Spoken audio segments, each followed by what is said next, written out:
Hello students, welcome two equations IAS. आज का the Hindu का एनालिसिस स्टार्ट करते हैं। आज का एजेंडा हमारा ये है, न्यूज़ है हमारा फ्रंट पेज में। क्रिमिनलाइजेशन ऑफ पॉलिटिक्स के ऊपर एडिटोरियल आया है। यूएस बेस्ड इंटरनेशनल स्टूडेंट्स जो यूएस में हैं उनके बारे में एडिटोरियल आया है। ये न्यूज़ है यूएस विड्रॉइंग फ्रॉम WHO, तो 2 एडिटोरियल हैं, बाकी न्यूज़ हैं जो रही हैं और एग्जाम के पॉइंट ऑफ व्यू से काफ़ी इंपॉर्टेंट है। रोहिंग्यास ये पहले भी कई बार न्यूज़ में रहा है, उससे रिलेटेड भी एक न्यूज़ आई है, ठीक है। उसके अलावा WHO ने पैनल बनाया है वायरस का जो रिस्पांस रहा है WHO का, उसको प्रोब करने के लिए, क्योंकि प्रेशर काफ़ी ज़्यादा है WHO के ऊपर। तो ये हमारा आज का एजेंडा रहेगा जो आज हम डिस्कस करने वाले हैं। स्टूडेंट्स, ये है फ्रंट पेज में हमारे पास एक तो यूपी गैंगस्टर के बारे में दिया है, एग्जाम के पॉइंट ऑफ व्यू से इंपॉर्टेंट नहीं है।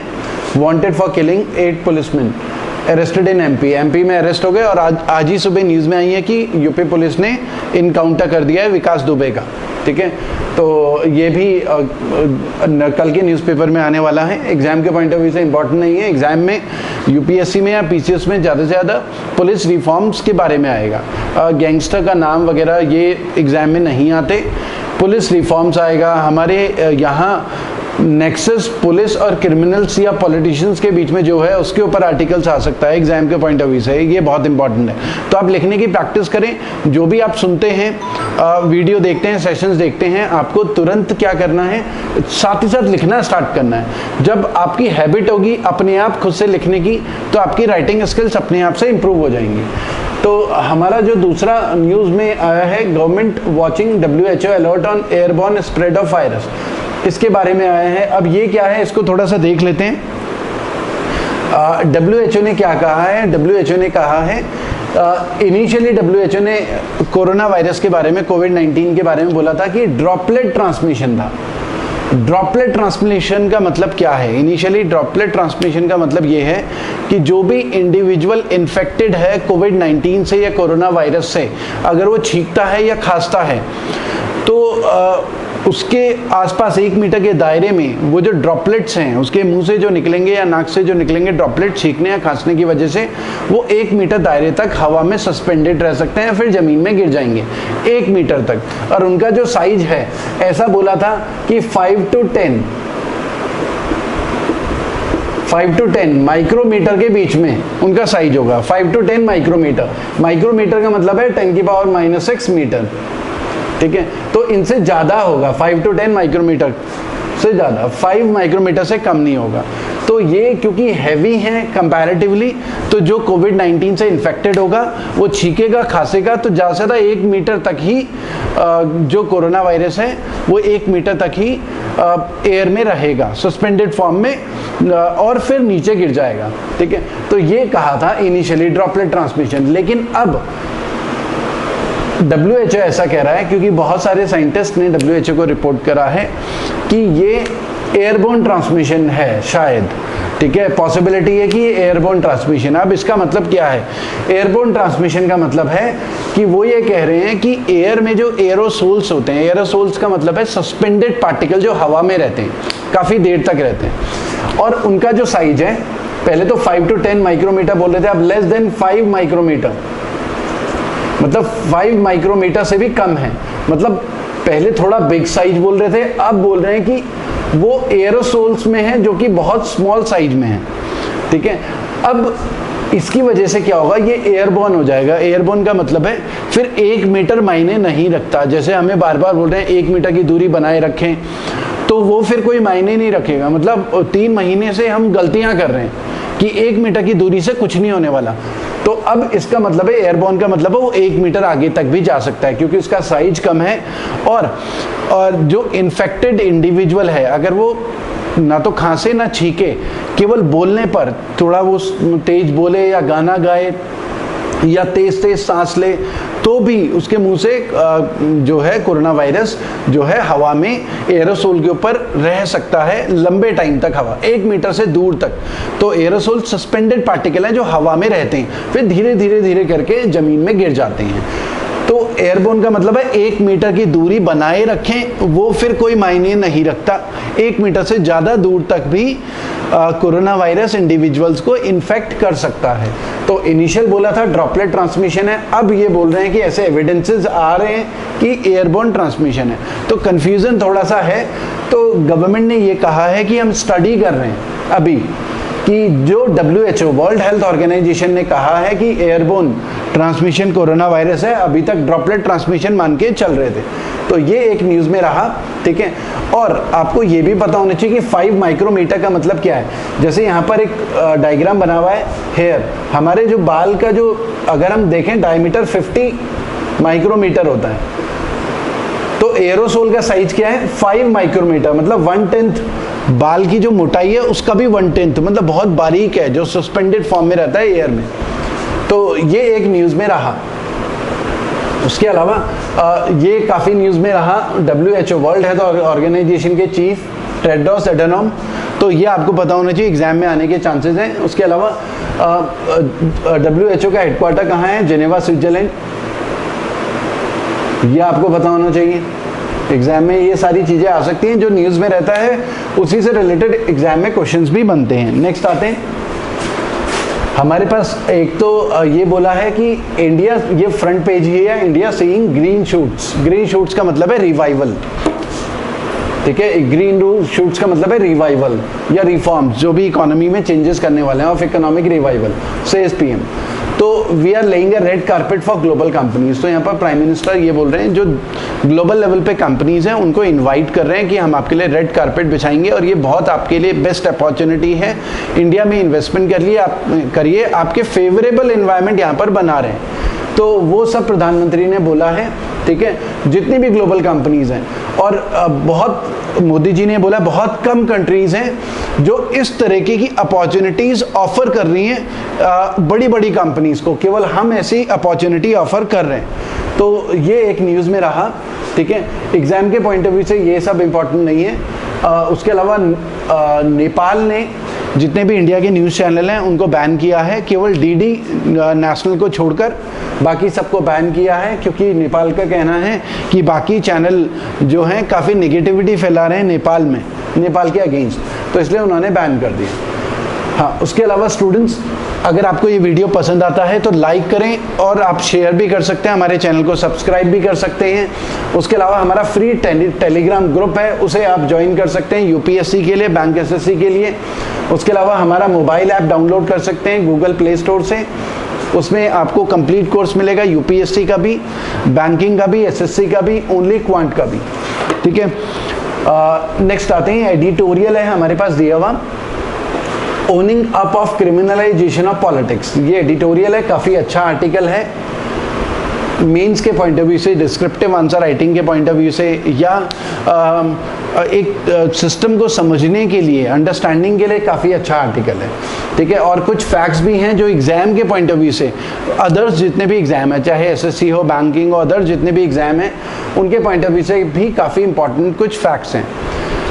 इसमें क्रिमिनलाइजेशन ऑफ पॉलिटिक्स को लेकर कहा है, क्योंकि फरवरी 2020 में एक ऑर्डर आया था सुप्रीम कोर्ट का, जिसने ये कहा था कि जो भी पॉलिटिकल पार्टीज हैं जब वो अपने कैंडिडेट डिक्लेयर करती हैं, जैसे अभी बिहार में विधानसभा के इलेक्शंस होने वाले हैं अक्टूबर 2020 में, तो जब भी पॉलिटिकल पार्टी अपने कैंडिडेट्स को सिलेक्ट करती है, ठीक है, इलेक्शन के लिए नॉमिनेट करती है, तो अब वो कैंडिडेट इलेक्शन में खड़े होते हैं। अब मान लो पॉलिटिकल पार्टी के पास 10 चॉइसेस थी, तो कुछ कैंडिडेट्स क्लीन, उनका जो बैकग्राउंड था बिल्कुल क्लीन था, मतलब उनके ऊपर कोई करप्शन के चार्जेस नहीं थे या कोई क्रिमिनल केस उनके ऊपर नहीं था, और कुछ कैंडिडेट ऐसे थे जिनके ऊपर क्रिमिनल केसेस भी फाइल थे। अगर कोई पॉलिटिकल पार्टी किसी क्रिमिनल, जिसके against criminal cases file already हैं, उसको अपना कैंडिडेट बनाती है, तो उस पॉलिटिकल पार्टी को क्लियर करना है कि क्यों उसने प्रेफर करा ऐसा कैंडिडेट जिसके ऊपर पहले से क्रिमिनल केसेस हैं, और उस कैंडिडेट को क्यों रिजेक्ट करा जिसके ऊपर क्रिमिनल केसेस बिल्कुल भी नहीं थे। तो ये पॉलिटिकल पार्टी को डिक्लेयर करना है ऑफिशियली। तो ऐसा सुप्रीम कोर्ट का फरवरी 2020 का वर्डिक्ट है। ठीक है, तो अब यहाँ पर जैसे अगर बोलें कोर्ट ने क्या कहा है, the reasons for such election selection, political party ने जिस कैंडिडेट को सेलेक्ट किया है उसके अगर क्रिमिनल बैकग्राउंड है तो उसके रीजंस देने हैं, as also as to why other individuals without criminal antecedents could not be selected as candidate. ठीक है, तो ये क्लेरिफाई करना है पॉलिटिकल पार्टीज को, ये कोर्ट ने कहा है। बहुत इंपॉर्टेंट डिस्क्रिप्टिव आंसर राइटिंग के हिसाब से भी और एग्जाम के पॉइंट ऑफ व्यू से भी आपको ये समझना है कोर्ट ने ऐसा ऑर्डर क्यों पास करा, क्योंकि 2004 के जो लोकसभा इलेक्शन थे उसमें जो इलेक्टेड रिप्रेजेंटेटिव हैं मेंबर ऑफ पार्लियामेंट, उनमें से 24% के अगेंस्ट क्रिमिनल केसेस फाइल थे, 24% 2004 में। और 5 साल के बाद जब 2009 में लोकसभा इलेक्शन हुए तो वो परसेंटेज 30% हो गया, 30% मेंबर ऑफ पार्लियामेंट के अगेंस्ट क्रिमिनल केसेस हैं। 2014 में वही परसेंटेज और ज़्यादा इंक्रीज हो गया, 34% हो गया। और 2019 के लोकसभा इलेक्शन में 43% मेंबर ऑफ पार्लियामेंट के अगेंस्ट क्रिमिनल केसेस हैं। तो ये परसेंटेज लगातार बढ़ता जा रहा है। ठीक है, तो ये आपको ये फैक्ट्स एग्जाम के पॉइंट ऑफ व्यू से डिस्क्रिप्टिव आंसर राइटिंग के हिसाब से काफ़ी इंपॉर्टेंट है, ये आपको पता होना चाहिए। और ये फैक्ट्स अदर एग्जाम के हिसाब से भी काफ़ी इंपॉर्टेंट है। उसके अलावा कोर्ट ऑर्डर हम वेलकम करते हैं, कोर्ट का ऑर्डर, लेकिन अभी भी बहुत मुश्किल है कि हम ऐसे लोगों को रोक पाएंगे कि वो क्रिमिनल केसेस जिनके अगेंस्ट है वो इलेक्शन ना लड़ें। ठीक है, फिर भी हम एक उम्मीद ये जरूर कर सकते हैं कि एक स्टेप है, क्योंकि हम ऐसा उम्मीद नहीं कर सकते कि आने वाले इलेक्शन में पॉलिटिकल पार्टीज एक दूसरे के ऊपर आरोप नहीं लगाएंगी, अब्यूज़ नहीं करेंगी, तो वो तो शायद और ज़्यादा होने वाला है। ठीक है, लेकिन अब प्रॉब्लम ये है कि अगर जो क्रिमिनल्स हैं, जैसे हम देखें आधे से थोड़ा सा कम मेंबर ऑफ पार्लियामेंट के अगेंस्ट ऑलरेडी क्रिमिनल केसेस हैं। अब ऐसे लोग जब लेजिस्लेचर का पार्ट बनते हैं, लेजिस्लेचर मतलब जो कानून बनाता है, लेजिस्लेचर मतलब पार्लियामेंट, लोकसभा एंड राज्यसभा कानून ये बनाते हैं। ठीक है, पार्लियामेंट को बोलते हैं बेसिकली, और प्रेसिडेंट भी पार्लियामेंट का पार्ट होते हैं। तो अब ऐसे लोग जब लेजिस्लेचर का पार्ट बनते हैं तो लेजिस्लेचर में से ही कुछ लोग एग्जीक्यूटिव बनते हैं। एग्जीक्यूटिव का मतलब मिनिस्टर्स, काउंसिल ऑफ मिनिस्टर्स, जो मंत्री लोग होते हैं। ठीक है, लेजिस्लेचर्स में तो लोकसभा राज्यसभा के सारे मेंबर्स आ गए। अब एग्जीक्यूटिव का पार्ट बनते हैं वो लोग, मंत्री भी बन जाते हैं जिनके ऊपर क्रिमिनल केसेस हैं। अब बात यह है कि क्या ये लोग अच्छे से गवर्नेंस कर पाएंगे कि नहीं, तो प्रॉब्लम यही होती है। तो ऐसे लोग जब लोकसभा राज्यसभा तक पहुंचते हैं, फिर मंत्री भी बनते हैं, तो वो लोगों का भला या मैनेजमेंट, गवर्नेंस उतने अच्छे से नहीं कर पाएंगे, गवर्नेंस भी अफेक्टेड होता है। ठीक है, तो ये बहुत इंपॉर्टेंट है।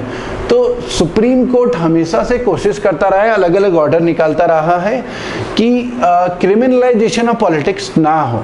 और ये सारे के सारे जो इनिशिएटिव हैं कि क्रिमिनलाइजेशन ऑफ पॉलिटिक्स को रोकने के लिए, ये पब्लिक की तरफ से आते हैं ज़्यादातर इनिशिएटिव, पॉलिटिशियंस की तरफ से नहीं आते। तो पॉलिटिशियंस आंख बंद करके बैठे हैं, क्रिमिनलाइजेशन अगर हो रहा है तो उनका कोई ऐसा बड़ा इनिशिएटिव नहीं है ताकि वो क्रिमिनलाइजेशन को रोक पाए।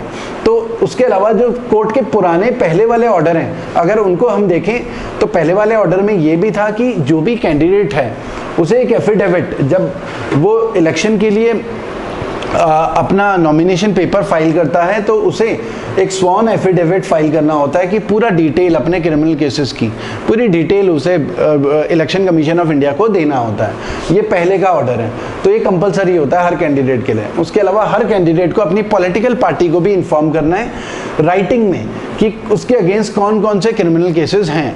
राइटिंग में हर कैंडिडेट को अपनी पॉलिटिकल पार्टी को देना होता है। ठीक है, उसके अलावा पार्टी को पुराने जो कोर्ट के वर्डिक्ट हैं, पॉलिटिकल पार्टी को अपनी वेबसाइट में या सोशल मीडिया में पब्लिश करना है या न्यूज़पेपर में पब्लिश करना है अपने कैंडिडेट्स का नाम और उनकी डिटेल्स, उनकी प्रॉपर्टी वगैरह जैसे, या उनके अगेंस्ट कोई अगर केस है तो वो डिक्लेयर करना है। ये पुराने ऑर्डर हैं। ठीक है, तो ये क्रिमिनलाइजेशन ऑफ पॉलिटिक्स की वजह से गवर्नेंस बहुत ज़्यादा इफेक्ट हो रहा है। ठीक है, और गवर्नेंस क्योंकि अगर हम देखें इतनी सारी प्रॉब्लम्स हमारी सोसाइटी में चल रही हैं, बीपीएल फैमिलीज़ हैं, गरीबी बढ़ रही है, कोविड-19 की वजह से इकोनॉमी वैसे ही डाउन है। तो अगर इनकेपेबल लोग जो केपेबल नहीं हैं, जिनके अगेंस्ट पहले ही क्रिमिनल केसेस फाइल हैं, तो वो सेंसिटाइज भी नहीं होते, गरीबों की मदद कैसे करनी है, इकोनॉमी को कैसे, वो सिंसियर भी नहीं होंगे, तो गवर्नेंस बहुत बड़े लेवल पे इफेक्ट होने वाला है। तो ये एक आर्टिकल था, ठीक है, काफ़ी अच्छा आर्टिकल है अंडरस्टैंडिंग के लिए। नेक्स्ट आते हैं, problem being over reliant on one revenue system. तो ये एग्जाम के पॉइंट ऑफ व्यू से इतना इंपॉर्टेंट नहीं है, बस आपको थोड़ा सा आइडिया होना चाहिए। ये यूएस में जो इंटरनेशनल स्टूडेंट्स हैं उनके ऊपर है।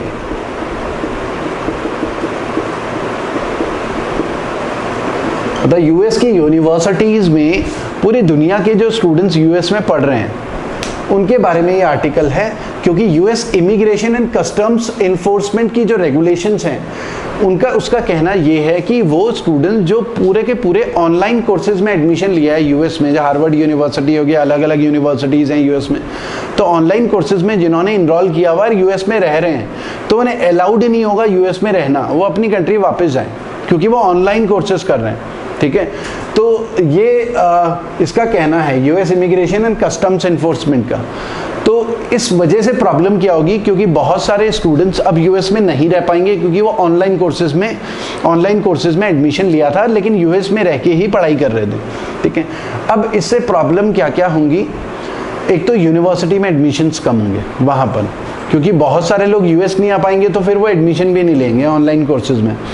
तो यूनिवर्सिटी का रेवेन्यू वैसे ही वीक चल रहा है कोविड-19 की वजह से, और अगर बाहर के स्टूडेंट्स भी यूएस की यूनिवर्सिटी में एडमिशन नहीं ले पाएंगे, क्योंकि ऐसा ऑर्डर आ गया है कि ऑनलाइन कोर्सेज वाले यूएस में रह ही नहीं सकते, तो स्टूडेंट अट्रैक्ट ही नहीं होगा यूएस की तरफ, यूएस की यूनिवर्सिटी में एडमिशन लेने के लिए। तो फिर उससे क्या होगा, एडमिशन गिरेगा और यूनिवर्सिटी का रेवेन्यू कोलैप्स भी हो सकता है। तो ये एक टेंशन वाली बात है। तो यहाँ पर यही सब लिखा हुआ है कि ऑलरेडी बहुत लिमिटेड रिसोर्सेज हैं यूनिवर्सिटी के पास, और इस तरीके की रेगुलेशन से यूनिवर्सिटी और ज़्यादा प्रॉब्लम्स में आ चुकी है। ठीक है, और स्टूडेंट्स के लिए भी बहुत ज़्यादा प्रॉब्लमेटिक है, उन्हें वापस जाना पड़ेगा। ठीक है, नए rules and regulation bar bar changes होते जा रहे हैं, तो स्टूडेंट डाउटफुल हो जाएगा यूएस की यूनिवर्सिटीज़ में एडमिशन लेने के लिए। तो ये आर्टिकल पूरा का पूरा उसी के ऊपर है।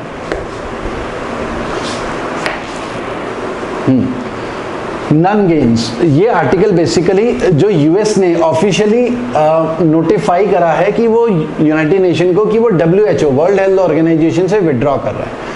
अब देखिए वर्ल्ड हेल्थ ऑर्गेनाइजेशन में होता क्या है, वर्ल्ड हेल्थ ऑर्गेनाइजेशन की जो मेंबर कंट्रीज़ हैं, जैसे इंडिया भी वर्ल्ड हेल्थ ऑर्गेनाइजेशन की मेंबर कंट्रीज़ है, यूएस भी है, तो इतनी सारी मेंबर कंट्रीज़ होंगी तो वो कंट्रीब्यूशन करते हैं, वॉलंटरी कंट्रीब्यूशन होता है, फंडिंग बेसिकली।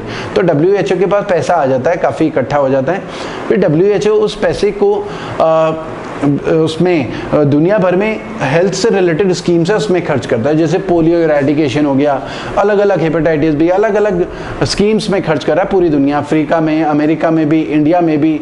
तो उसी पैसे से पूरी दुनिया में हेल्थ से रिलेटेड स्कीम चल रही है। उसके अलावा WHO का पैनल होता है जिसमें अलग अलग कंट्री के साइंटिस्ट होते हैं, स्टडी करते हैं, और आपस में, क्योंकि पूरी दुनिया की इंफॉर्मेशन, अलग अलग तरीके की डिजीजेस की इंफॉर्मेशन होती है, तो पूरा डेटा जो है हेल्थ से रिलेटेड जो डेटा है वो शेयर करते हैं, वो आपस में उसी में रिसर्च करते हैं, आगे क्या कोर्स करेक्शन होगा वो सब स्टडी करते हैं WHO में। अब इसमें यह है कि जब यूएस ने ऑफिशियली विड्रॉ करा है कि हम WHO से विड्रॉ कर रहे हैं, हम पैसा नहीं देने वाले WHO को फंडिंग के लिए, तो इस आर्टिकल में यही लिखा हुआ है। ये बेसिकली डोनाल्ड ट्रंप जो है, जो डोनाल्ड ट्रंप की इनएफिशिएंसी है, कोरोना वायरस को कंट्रोल ना कर पाना यूएस में, क्योंकि यूएस में बहुत सारे केसेस बढ़ते जा रहे हैं लगातार, तो डोनाल्ड ट्रंप जो है फंडिंग इस वजह से हॉल्ट कर रहा है क्योंकि वो अपने फेलियर्स को छुपाना चाह रहा है। ठीक है, तो आर्टिकल में ऐसा कुछ लिखा हुआ है, अपने फेलियर्स को छुपाने के लिए ब्लेम बेसिकली WHO के ऊपर डोनाल्ड ट्रंप डालना चाह रहा है। ठीक है, अपनी इनएफिशिएंसी को छुपाने के लिए, एक तो इस आर्टिकल में ये लिखा हुआ है। अब डोनाल्ड ट्रंप ने अनाउंस करा है 29 मई को कि भाई हम तो फंडिंग नहीं करेंगे और WHO से बाहर हो रहे हैं। अब उससे क्या होगा, एक तो यूएस के साइंटिस्ट जो WHO में की रोल्स में हैं, मतलब बहुत सारे हेल्थ से रिलेटेड रिसर्च में इन्वॉल्व हैं WHO के साइंटिस्ट, तो वो उस रिसर्च से बाहर हो जाएंगे, तो डेटा भी WHO का बहुत सारा यूएस के साथ शेयर नहीं होगा, एक तो वो प्रॉब्लम है। WHO को वैसे ही सब क्रिटिसाइज कर रहे हैं, वीक पड़ा हुआ है, यूएस के बाहर जाने से WHO और ज़्यादा वीक हो जाएगा। और अमेरिका में भी, यूएस में भी बहुत सारी WHO की स्कीम्स चल रही है जिसमें WHO फंडिंग करता है, तो वो फंडिंग भी रुक जाएगी। फिर जब यूएस उसका पार्टी नहीं रहेगा तो वहाँ भी फंडिंग का कोई मतलब नहीं रहा, तो यूएस को भी नुकसान होगा। तो बेसिकली WHO को भी नुकसान होगा, यूएस को भी नुकसान होगा। तो यहाँ पर यही लिखा हुआ है, in the end none gains from the further weekend WHO। ना तो यूएस को फायदा होने वाला है, ना WHO को फायदा होने वाला है। बेसिकली ये आर्टिकल सपोर्ट कर रहा है कि यूएस ना छोड़े, WHO वैसे ही वीक है, वो वहीं रह के यूएस में WHO में अपनी बात कहे यूएस, ठीक है, और कोर्स करेक्शन करवाए। तो ये आर्टिकल पूरा का पूरा उसी के ऊपर है। PM cares is separate from NDRF। Government ने सुप्रीम कोर्ट में ऐसा कहा है, मिनिस्ट्री ऑफ होम अफेयर्स ने सुप्रीम कोर्ट में ऐसा कहा है। अब आपको पता है PM केयर्स अनाउंस किया था मोदी जी ने 27 मार्च को, जब कोरोना का लॉकडाउन अनाउंस किया था, और PM केयर्स में हम माइक्रो डोनेशन डोनेट कर सकते हैं जो कि 100% टैक्स एग्जम्प्टेड है। अब बात यह है कि हमारे पास already prime minister national relief fund था, तो PM केयर्स की जरूरत क्या है? अब देखिए PM केयर्स क्या है, नेशनल रिलीफ फंड हर तरह की कैलामिटीज के लिए है, चाहे भूकंप आ जाए, ठीक है, कहीं पर अर्थक्वेक आ जाए या फ्लड्स आ जाए, हर तरीके की। इनिशियली ये बनाया गया था 1948 में, जो डिस्प्लेस्ड लोग थे पाकिस्तान से इंडिया आए थे उनको हेल्प करने के लिए, PMNRF, prime minister national relief fund, और ये 100% टैक्स डिडक्शन इसमें भी होती है, ठीक है। तो सुप्रीम कोर्ट ने, गवर्नमेंट ने ये कहा है कि PM केयर्स फंड बिल्कुल डिफरेंट है prime minister national relief fund से। अब इसके मेंबर्स की अगर हम बात करें, PM केयर्स के जो मेंबर्स हैं, इसके मेंबर्स कौन कौन होंगे? प्राइम मिनिस्टर तो हेड करेंगे ही उसे, डिफेंस मिनिस्टर भी हैं, डिफेंस मिनिस्टर, फाइनेंस मिनिस्टर और होम मिनिस्टर इसके मेंबर्स हैं। और वेयरएस अगर हम देखें प्राइम मिनिस्टर रिलीफ फंड में, प्राइम मिनिस्टर तो है ही मेंबर, साथ ही साथ कांग्रेस, इंडियन नेशनल कांग्रेस के प्रेसिडेंट। तो ये एक कंट्रोवर्सी है कि भाई सरकार किसी की भी हो, एक पॉलिटिकल पार्टी का जो हेड है वो PMNRF के मैनेजिंग कमेटी में है, तो ये एक कंट्रोवर्सी है। उसके अलावा इसमें पैसा खर्च करना थोड़ा सा मुश्किल है, पूरा प्रोसीजर फॉलो करना है मैनेजमेंट कमेटी का। इसमें कई चीज़ें अभी अनक्लियर हैं, क्या गाइडलाइंस हैं वो चीज़ें अनक्लियर हैं, लेकिन पैसा खर्च करना इसमें ज़्यादा इजी रहेगा प्राइम मिनिस्टर के लिए, और ये स्पेशली कोविड-19 के लिए सपोर्ट, रिलीफ एंड असिस्टेंस के लिए बना है। तो ये आपको एक डिफरेंस पता होना चाहिए। इसकी पूरी PDF फाइल आपको हमारे टेलीग्राम चैनल में मिलेगी। इक्वेशंस IAS टेलीग्राम चैनल है या UPSC के लिए और बैंक SSC के लिए, तो उससे आप इसका PDF फाइल भी डाउनलोड कर सकते हैं। उसके अलावा एक मालाबार एक्सरसाइज है, ये न्यूज़ में रहा। मालाबार एक्सरसाइज 1992 में US और इंडिया ने 1992 में एक साथ स्टार्ट हुआ था US एंड इंडिया से 1992 से, और बाद में जापान भी 2015 में मालाबार एक्सरसाइज में जुड़ा। तो एग्जाम में आ सकता है मालाबार एक्सरसाइज में कौन कौन सी कंट्री पार्ट लेती है। नेवल एक्सरसाइजेज है, नेवी, दोनों कंट्रीज की नेवी पहले पार्टिसिपेट करती थी, अब जापान की भी नेवी पार्टिसिपेट करती है। तो इसमें ऑस्ट्रेलिया ने भी कहा है कि हमें भी इंक्लूड किया जाए, तो इंडिया शायद हरी झंडी दे दे, ऑस्ट्रेलिया भी इस एक्सरसाइज में इंक्लूड हो सकता है। उससे क्या होगा कि हम चाइना को काउंटर करने वाले हैं। ऑस्ट्रेलिया, जापान, US और इंडिया मिलकर उसको काउंटर करने वाले हैं चाइना को, तो ये आपको एक पता होना चाहिए। उसके अलावा रोहिंग्यास, ये इंपॉर्टेंट है, रोहिंग्यास म्यांमार को बिलोंग करते हैं, रोहिंग्यास मुस्लिम। तो 2017 में वहां पर दंगे हुए थे, बहुत सारे रोहिंग्यास मुस्लिम भाग कर इंडिया आए थे, तो ये काफी कंट्रोवर्सी में रहा है। तो एग्जाम